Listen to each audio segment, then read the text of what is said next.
President Obama was confronted with multiple crises as he entered office, not to mention a series of violent tragedies and racially charged incidents that took place on his watch, including the death of Trayvon Martin. Then you talk about Freddie Gray, you talk about Mike Brown, you talk about Eric Garner, Aiyana Jones, you talk about Rekia Boyd. You can go on and on and on.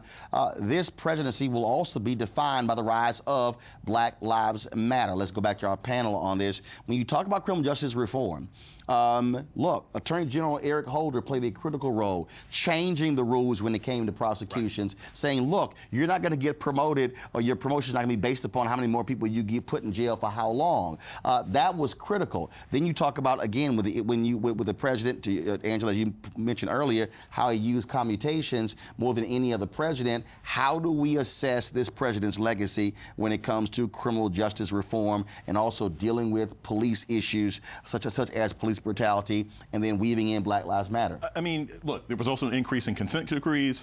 After some consistent complaining, he actually did change the law so that you don't have a bunch of Mayberry cops in Ferguson getting access to military hardware every 15 minutes. There were some things that he did that were substantive improvements. There were things that he looked at that no other president had cared about before. Such as? Not only sort of with the Gulf War equipment, the consent decrees, that was major. Clinton had come up with consent decrees in the 90s, and Bush had hardly ever used them at all. And the fact that they were trying to rush some in at the last couple of minutes in cities like Baltimore, that was an improvement. That was something that I was particularly impressed with when it comes to Obama. Lauren, on this whole issue, when you talk about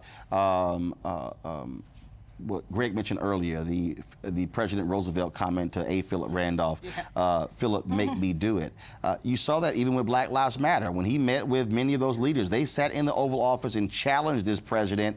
They were not just enamored with being in the Oval Office, but he also early on caught the wrath of white America when he was asked a question at a news conference, and it was this question here, folks, dealing with the issue of Skip Gates being arrested by Cambridge, Massachusetts police.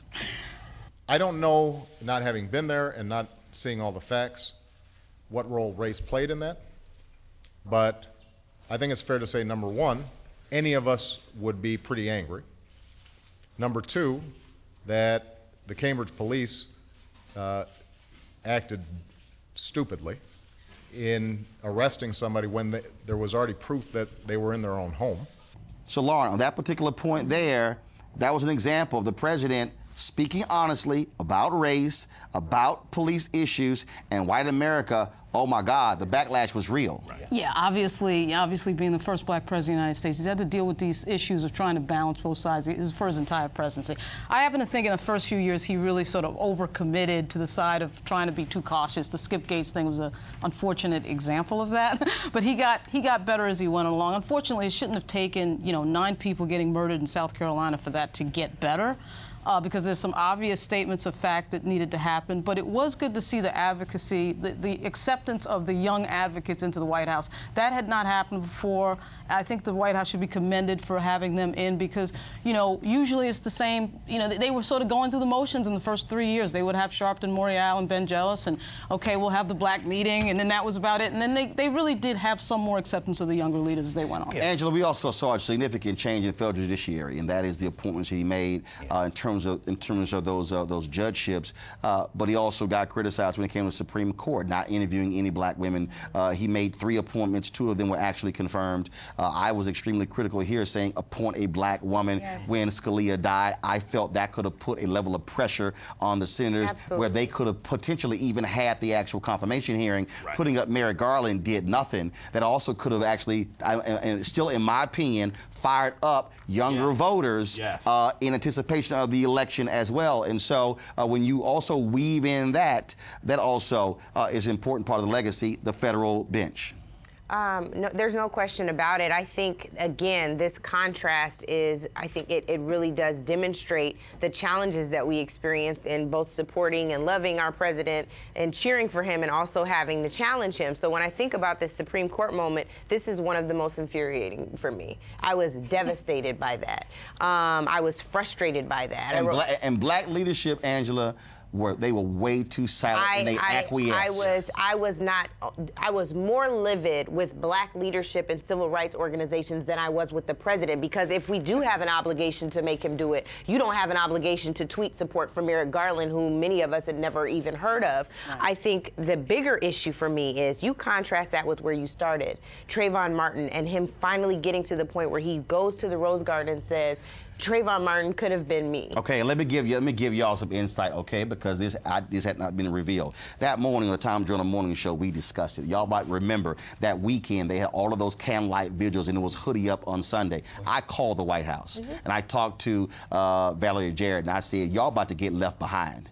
I said, y'all better come out and say something. They said, well, we don't really want to get involved in this whole deal because of, of this whole issue in terms of there's an investigation. I said, no, you're about to get left behind by black America, and y'all better get on it. I got a call 2 hours later, said, be sure to watch the news conference in the Rose Garden. There were several conversations like that, and I think my only point here is you contrast that very important moment, and did you bring up Charleston? The Charleston? Yeah, Lauren did. When you think about that, and you think about that amazing grace moment, and then you contrast that with the Supreme Court, I mean, we literally are going through these constant symbolism issue there, though. It's always symbols over substance. Greg, but I don't think it's fair to say there's no substance. The judicial appointments are historic. He has appointed more black judges than anybody. But you're right, the Merrick Garland thing was extremely angering. 20 years from now, forget Elena Kagan. I mean, I do this with my students over at Howard Law.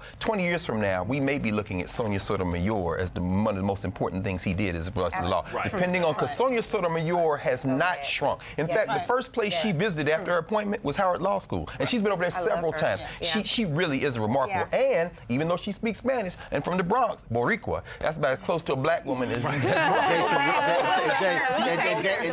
And Jason, real quick, I'll tell you, when he named Elena Kagan, there was a lot of pressure put on civil rights groups to come out in support of her. Mark Morial was the only one that first week who would not accede to that. And in fact, we had Washington Watch, we had people who were on the show that we taped it on a Friday. Valerie Jarrett was on our show that Friday. They put pressure on the NAACP and Reverend Sharpton to come out that weekend to endorse her. And I gave a speech, commencement speech at University of Maryland, University College, and we'd already taped the show. And I got a phone call when I got off that stage.